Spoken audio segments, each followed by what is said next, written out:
And if that happens, then you're going to be really sad because you lose out on this prize. The first time I played this, everything was still in Japanese, and so it was definitely like one of those things. I was like, "Oh, the boss just turned into a box. Well, he must still be alive in the box. Let me just that's destroy where the my box." hiding. The same thing happened to me. I was like, "Ooh, box destroyed." Right, exactly. I was like, and then I was like, "Don't do that." And then I talked to someone who told me about bounties. I was like, "Oh, I destroyed like 3 bounties." It's like, yeah, you just made it so you can't cash that in for a bunch of bonus items. Good job. And here we can see some of the ore. Yeah, and so on check screen this there. out. It's like, I'm in this area. It's a very open world, obviously, but I'm in this area, and I'm not a miner, so I can't access any of this stuff. But I've got, don't get me wrong, I got stuff to do in this area. Like I got lizards to destroy. Yeah. And so I'm gonna have to come back at some point as a miner. I'm gonna have to remember that all this is here. Yeah. I'm gonna do a little special something here. Well, I mean, Bam! That's the Ooh, cool thing about nice. this game is I was running around for a long time as just a paladin before I had switched to my second life class. And by now I've had on my main file, I've had 6 different life classes. I'm addicted to switching. But I noticed I was collecting all of these things, like all these little different items, and I had nothing to do with them. So eventually I was like, well, I want to do something cool with these. And so, I switched to an alchemist, and there are all kinds of things to collect. And if you want to do something with them, and you will, then you're going to have to try all the different life classes. And I mean, that's the thing. It's like we've been saying that this is pretty much a completionist's dream or slash nightmare. basically, because you can really get caught up in everything. I know. I go overboard because I can't pass up a tree without apples. I'm gonna get the apples. I can't pass up an enemy, even like a cute little sheep. I'm like, oh, you're sleeping. You have to die. Slash. I'm sorry. You might have an item. You know what? I really need this dandelion fluff right now. Yeah, exactly.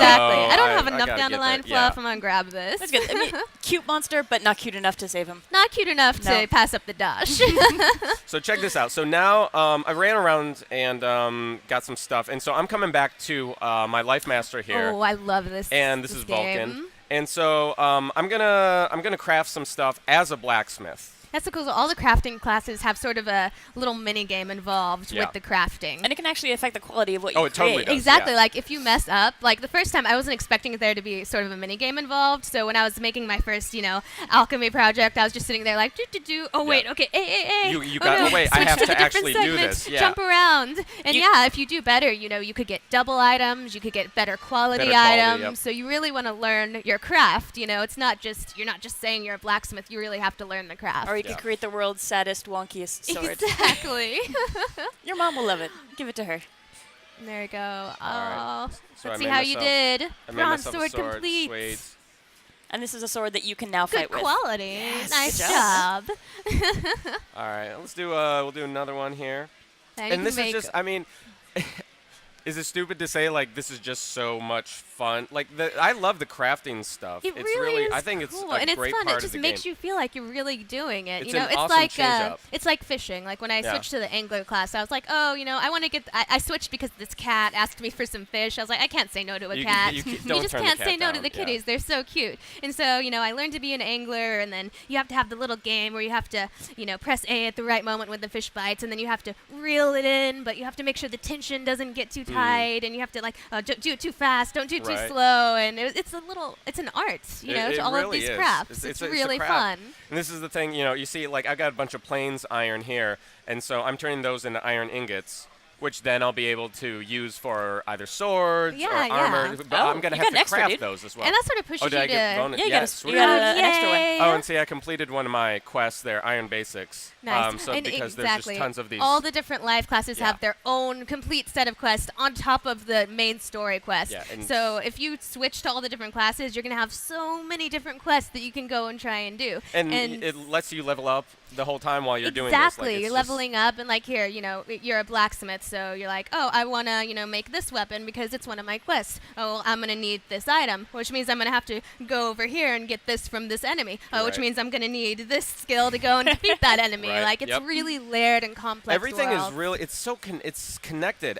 Each part of this is connected, and it's like learning one skill. Like Ooh, great. again, it There we sounds go. cheesy, but the metaphoric value is really through the roof. I mean, everything leads into something else. Each skill that you learn will take you to another skill or another item or something else that you're now capable of doing to really like sort of push your life along. Yeah, and it feels like you're really watching your character evolve. Like your character starts off, they're just some kid in their room, you know, they don't know anything about the world, and then they learn their first life class, and by the end of it, you know so many skills, and you can do so many different things, and it's just you become so attached to your character in a way, not just because you know you made them, they're your little avatar, but just because you've watched them grow. You've decided how they grow. You know, you decide which of your skills level up. You decide which skills you learn. It's just really, really cool. It's really great. And worth mentioning watching too that. is you get to watch other folks grow. Yeah, well. exactly. Yeah. Well, let's speaking of that, let's show off a little of the multiplayer because that is awesome. We've just got a couple minutes here. Yeah, we're gonna try just give it a little taste here.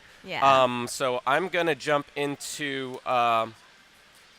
multi here. All right. And so I'm gonna invite Audrey into my world. Oh, what's great here, if you've got folks of 2 different lives who come into the same world, you can operate in really interesting ways together. You can have one person kind of guarding the group, making sure they're fighting off the monsters. The other one can be gathering some resources, and you can help each other out defending bounties too. So it really pays off to have a friend come in with you. Yeah, exactly. We'll see, like right here, I jumped into a different file, and so I started with someone who's very similar to the girl I started off here in this file. She started off as a paladin, but by now she knows a bunch of different skills, and right now I have her as a hunter. So she has, you know, her bow and arrow. So like I can have Ed go in and sort of get right into the enemy spaces while I stay from a distance. And, all right, you know. let's go. So check this out. Like Audrey and I, here we are. She's in my world now. Exactly. I'm about to be transported into the magical world. All right, awesome. And this is really something, man. I have not seen this on a portable and had so much fun with something like this since Four Swords, honestly. Well, like we are totally free to run around wherever we want to go, do whatever we want. I want to go to the Elderwood real quick let's do and try to take out some. So I think it's time to find some big monsters. Yeah, I think so. That's what I want. So the cool thing is like there's not just one like little area of multiplayer or special level or anything. Yeah. The whole world is your multiplayer arena. You're literally inviting your friend into your world. And I mean that's the thing that becomes again like it's it's cool, it's fun, but how does it relate to gameplay?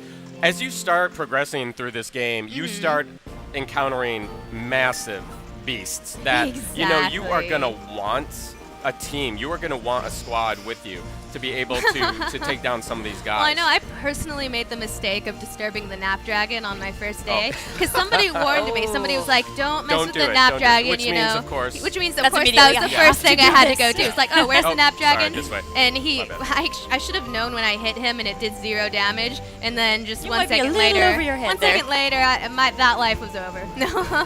Yeah, when you start seeing like, oh, attack 0, attack 0, attack 0. All right, Exactly. Red Wolves, these dudes are no joke. So No. we'll just take care of these dudes really quickly. Boom! Oh. Nice. All right, got 2. Nice. All right. Awesome. Wait, right. don't pass up the dash. What are you thinking? I was leaving it for you. It's mine All now. right. Okay, he knows what to do. All right, so we're gonna step into the Elderwood here. And briefly mention too that literally every action that you do in this game affects how your character evolves. So like you can see us dashing around. Yes, giants. The more you dash, the more your better dash you get at stat dashing, you'll grow up. The more you'll be able to do it, the less magic it'll use. The more you use your bow, the better you'll get at that. The more you use your sword. So literally, it's like every single little thing you do, just like in real life, it affects how you grow. It affects really everything. pays to be well-rounded. Oh yeah. That way Hey, you can got monkeying around. do I got a whatever monkey comes up. around quest. That's the thing. It is something that pays to be well-rounded. That's the way that the game really encourages It you to. abandoned me. Oh, all right. Okay, I got it. We got 2 of these dudes. I'm gonna need some help in this. Now you vicious need my grove. help. The Grove of Doom. Oh. I'm gonna power. Okay, All right. so I'll get this guy. You take care of the kitty. All right. Meow. Oh, speaking Come of here, meow. kitties, when I found out that you can actually, when you earn enough bliss points, you can have a can have cat pets? in your room, Yeah. and you can have them follow you around as your partner and fight with you, which is kind of amazing. I love all the bonuses that you can I mean, have. I think- Okay. Oh, nice. There's nothing better than having a cat Just on nothing, your just team. a giant blue monster. We can wrap that up before we have to go. Yeah. All right. Audrey's got him from a distance. I Yes. got the melee going. All right. Come on. Let me charge up a little. Bam. Yes. Nice. See, that's teamwork the right pirouette there. of doom. And now the bounty, There it so goes. I like Oh, it. yeah. don't get to fight Yeah, over who bounty, gets to that's take for you. it. Is that your bounty? Yeah. Wait, I'm just going to shoot it. All right, no. All Oh, right, no I'm bounty taking for it. you. Okay, go ahead. All right, cool. All right, well, that's about all the time we've got, but thank you so much for swinging by and giving us a first look at this game. Absolutely. no problem. Folks, if you're interested, this is going to be coming soon exclusively to Nintendo 3DS.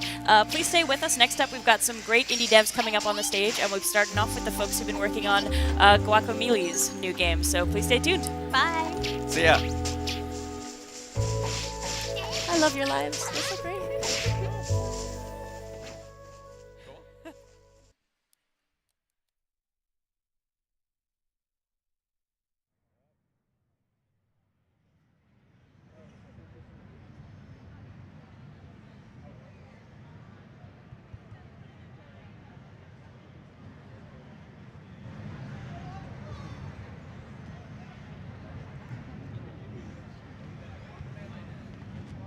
You're batching?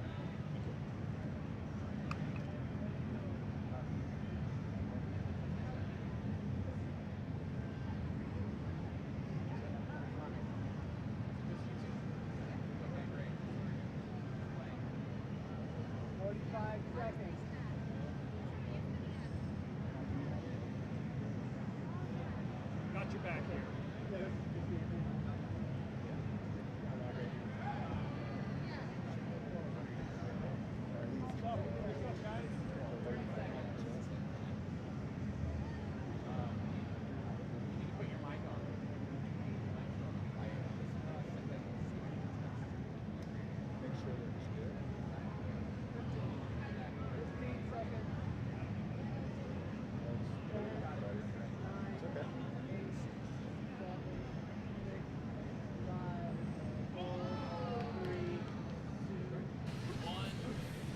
Hey, welcome back. We're here for Guacamelee Super Turbo Championship Edition. Folks, if you've played the original Guacamelee game, there's a ton of new content here, and we're here with the Drinkbox folks who are going to take us through the game. Guys, want to do a quick introduction, let folks know what you've been working on? Sure. I'm Chris McQuinn. I'm from Drinkbox, and we've been working on Guacamelee Super Turbo Championship Edition. And I'll let Augusto introduce himself. I'm Augusto, and Augusto. I worked in Guacamelee. Yeah, so we want to show what we have coming to the Wii U. It's pretty awesome.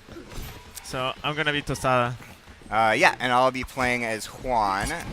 So essentially, Guacamelee is the story of Juan. He's, starts off as just an agave farmer, just living his life, not just being normal. And then through serendipity, he gets thrown into the role of a hero. And he does this by finding a mask, and it makes him into an awesome fighting luchador.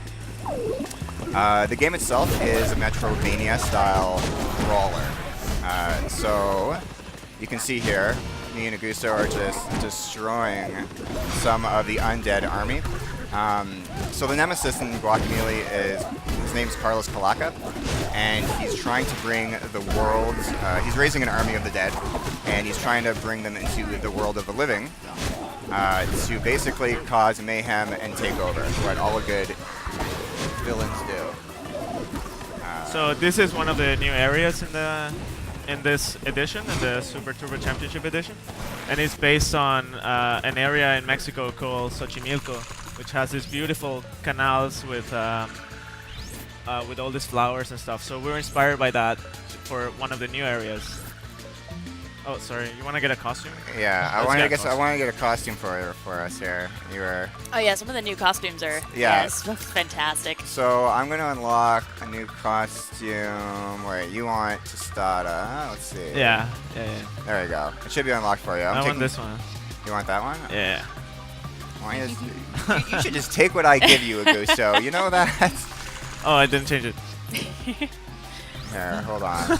And worth mentioning do for it. folks who've never had a chance to check out this game, when you play it, you really want to pay a lot of attention to what's going on in the Press backgrounds, because there's just so much fun stuff tucked away in there. I know when I was playing back in the day, just looking didn't at say all hi. the little details as far as like what's on a poster, what's going on in a building. But it's a real blast to take your time browsing around. Yeah, okay, so here we go. We finally got ourselves There we together go. here. Oh, you want to talk about this? Well, we just missed him. Yeah. So what you just so you saw there quickly was one of the new bosses we have for the game. And basically he's just harassing you there. So I just want to talk a bit about the combat here. You'll see that it works on a 3-hit combo system. And so there's a few things. You'll see that once you weaken an enemy, you'll see the X appears above their head. And so what that allows you to do is grab the enemy into a grappling move, so a wrestling move. And essentially you can toss the enemy. You can do various grappling moves on them, so you can throw them at other enemies. You can use them as a AoE missile in a way to sort of control crowds of enemies that might get in your face. Oh. I'm bad. Go without me, Gusto. I got you. Okay. And when I say that the game's a Metroidvania, what you just saw there was a red block. And in Guacamelee, red blocks are only broken by a super uppercut. So as you go throughout the game, you'll gain super moves. And the super moves will allow you to break certain blocks, which will allow you to access new areas. So you might be in an area and see a block and not be able to get past that block, and you'll have to come back later in the game once you gain an ability. That'll allow you to get by that block. Here's our new boss talking to Carlos Calaca. So he's the villain of the game. Oh, I love Baby Calaca, by the way. Yeah, so here's Baby He's Calaca. just fantastic. We had a Poor big little guy. We had a big meeting. We're like, what should we do? We need something here. Let's just take Calaca and shrink him. It's brilliant. Oh no. Where am I? Oh. I There we died. go. Okay, Gusto went somewhere. I'm back. There we go. Watch out. Gusto, you're my lifeline in this game. So throughout the game, like I said, you'll gain new abilities, and whenever you see a statue like this, you know you're going to meet your mentor. One of my favorite characters, I think, in the entire game. so I love awesome. this guy. Yeah, so this is Wachivo, and Wachivo in a way is essentially your Yoda. So he's your life coach in a way, and he also gives you powers throughout the game. Yeah, if Yoda was a mom-loving goat man, Yeah, he'd exactly. be just like this dude. And he's going to give us Intenso. Intenso is a new power in Super Turbo Championship Edition. It's so awesome. And so what happens is you gain a rage meter, and as you do melee combat, your rage meter will fill up. And once it gets to a certain, once it fills, you'll be able to press in both your trigger buttons, and you can see that we turn into fast fighting super luchadors. So your melee attack speed speeds up, your health gen speeds up, you do more damage, and if you can keep a melee your combos going, you'll be able to keep your rage meter fill and keep Intenso active. So I think we're both doing a pretty good job of this right now. Usually when I talk, I fail. They're so sneaky. That's one thing we found on this feeds. It's challenging to play and talk at the same time. For sure. Sometimes. So I think I would have been It's like, I'm just good. gonna be quiet for now. I have to actually live. And you'll see the battles taking place on a boat. And these are actually boats that exist. It's a trajinera in Xochimilco, which I'm really happy we actually managed to have one here. So this arena is really one of my favorites. Did you ever ride these boats as a kid? No, I was not from the area, but They just a never- lot. It's like a normal thing. Like a Sunday, you go hang out in the pontoons. Yeah. Yeah, Yeah. nice. You watch luchadors in chicken costumes fight some Yeah, skeletons. just, Oh, yeah. just a Peaceful normal day. day. Yeah. Everyone turns into chickens. That's a normal thing over there. Yeah, that's Okay. And so This is in nice. Guacamelee, since it's based on Mexican folklore and culture, the whole game is actually 2 games. It's 2 dimensions. So we just jumped through a portal here and went into the Day of the Dead, or the Realm of the Dead. And so you can see the people here are actually skeletons, and they're just living their life quite happily. It's really interesting how the two worlds they're kind of equivalents in certain ways. When you switch back and forth, you can see similar structures and buildings, and it's really interesting sometimes to see, okay, what's going on in this space in the other side? Yeah, it's another way we encourage players to go back and explore, because they wouldn't have the ability to go into the other dimension earlier in the game, so you never know what's in that other dimension until you go back with the power to swap dimensions and see, there's a secret here. Oh man, Guacamelee took me forever to finish because as soon as I got that power, it was like, well, I'm walking backwards. And I went back through the whole spot just to make sure I hadn't missed anything and check out the details. Yeah, the art's different. We put gags and secrets and random stuff in the other dimensions just to make it interesting. And, you know, we also use it as a really interesting platforming mechanic. Because like you mentioned, a platform can exist in one dimension and not another. Well, So- this is a perfect example right here. Oh, excellent segue. Look at that segue. Segue me. So All you right. see here, there's no platform. Oh, but Gusto saved And me. now there is. Yeah, now there is. Now there is. Gusto's the best. Oh. Yeah, for being a game that's so focused on combat and combos, I really got a kick out of the fact that there's so much puzzling platform to this as well. Right. And some of them are really challenging. It can take you a while to figure out exactly like, okay, which dimension do I need to be in? I need to swap back and forth as I'm jumping, as I'm wall jumping off these levels, as I figure out where the next Yeah. spot's going to be. Yeah. And you really have to be on top of figuring out the quick combination to get you through some spots. Yeah, I mean, you know, I think for us, we wanted to take pride in making a real challenge for the platforming perspective.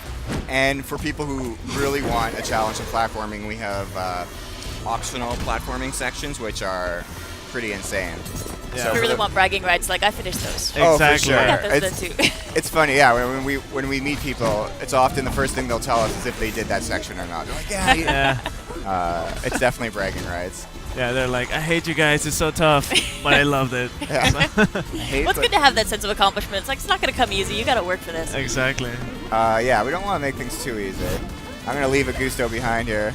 Oh no, man. Oh, you've caught up. Oh, what? Oh, you I got hit by a bone though, my friend. You got boned. Oh. Well, you can get that portal. Yeah. Okay. Well, I guess, like somehow we started working as a team in this one. That was my intention. So it must yeah. have been interesting coming back to this after, so many folks enjoying the original release of the game and having a chance to come back to this and now really re-exploring. Yeah, you know, there was a lot of content we had to cut and not include for the original game. So I think for us, this is sort of our pride and joy.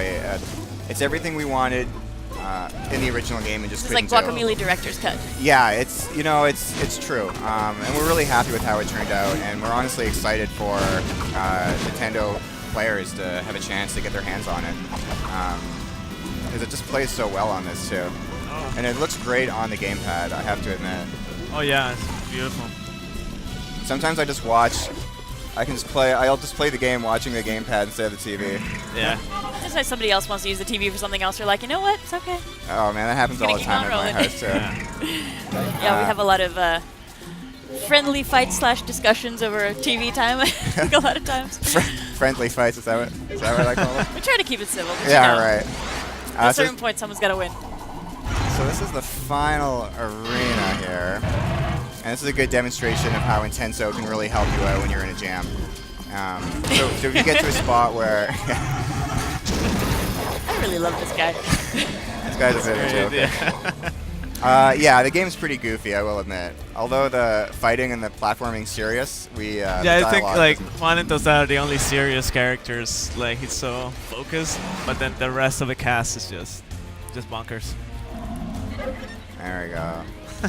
So yeah, if you ever get to a place where you start dying or having a tough time, Intenso is great just to. Nice. I used my Intenso before, so I need to charge it up. There's so much chaos on the screen. Just roll, man, just roll. Yeah. Just keep punching. Oh my god. Oh, There wow. we go. Nicely done. All right. Yeah, it's almost as if we've played this before. What? Nah. Oh, Watch boy. First time, right here. Gusto, don't die. I need you. Did you die? No. Oh, okay. I just need you in my life all the time, is what I'm saying. There we go. Now we just have this big guy to dispatch with. Sometimes it's easier just to deal with the small guys at the bottom, and then this Joker is going down. Nice. Good for us. Good Good to job, meet man. through. It'd be kind of awkward up here. It's like, Must oh, be so Yeah, so you next said- time we'll finish that guy off. Yeah, the only thing I want to was, show you what it looks like when you die. yeah, I wanted to show you the death animation. Totally planned, right?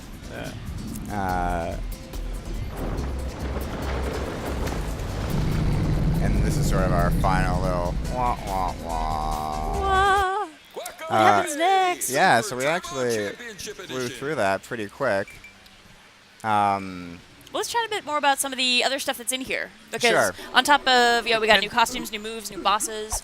All the DLC is in here as well. Yep. Exactly. So amongst so including the DLC, we have challenge rooms. So we have optional sections of the game where if you want to basically really push yourself to the limits and show yourself if you've gained the true luchador abilities, we have different rooms where you can earn bronze, silver, or gold.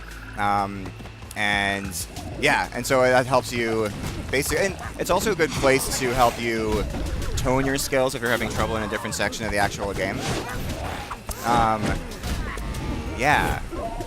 So, and also, what else did I tell you? The costumes, which I forgot to mention. So the costumes aren't just aesthetically awesome looking.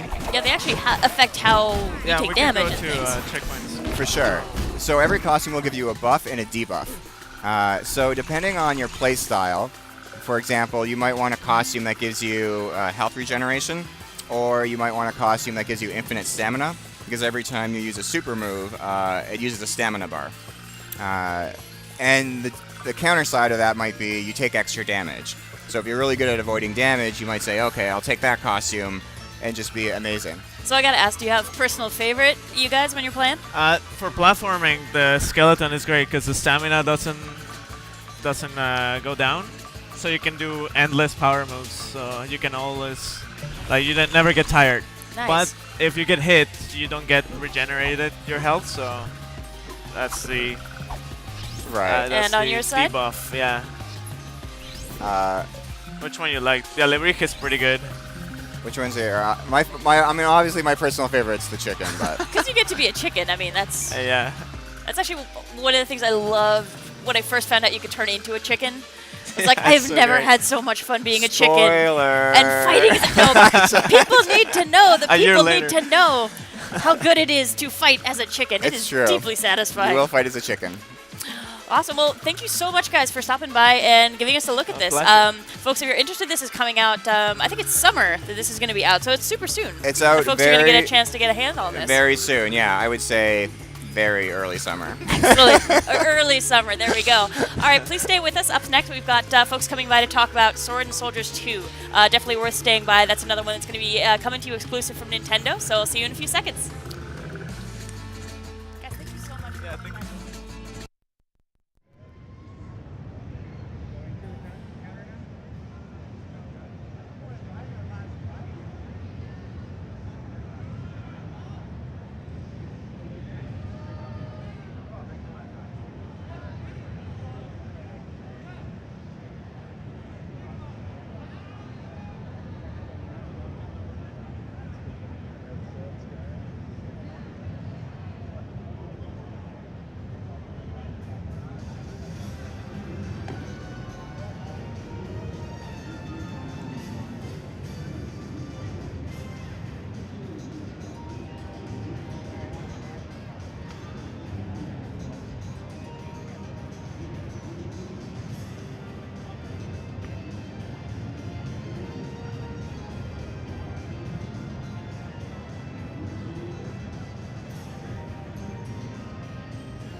Hey, welcome back to Nintendo Treehouse Live at E3. Up next, we've got another great indie title to show you. This is Swords and Soldiers 2.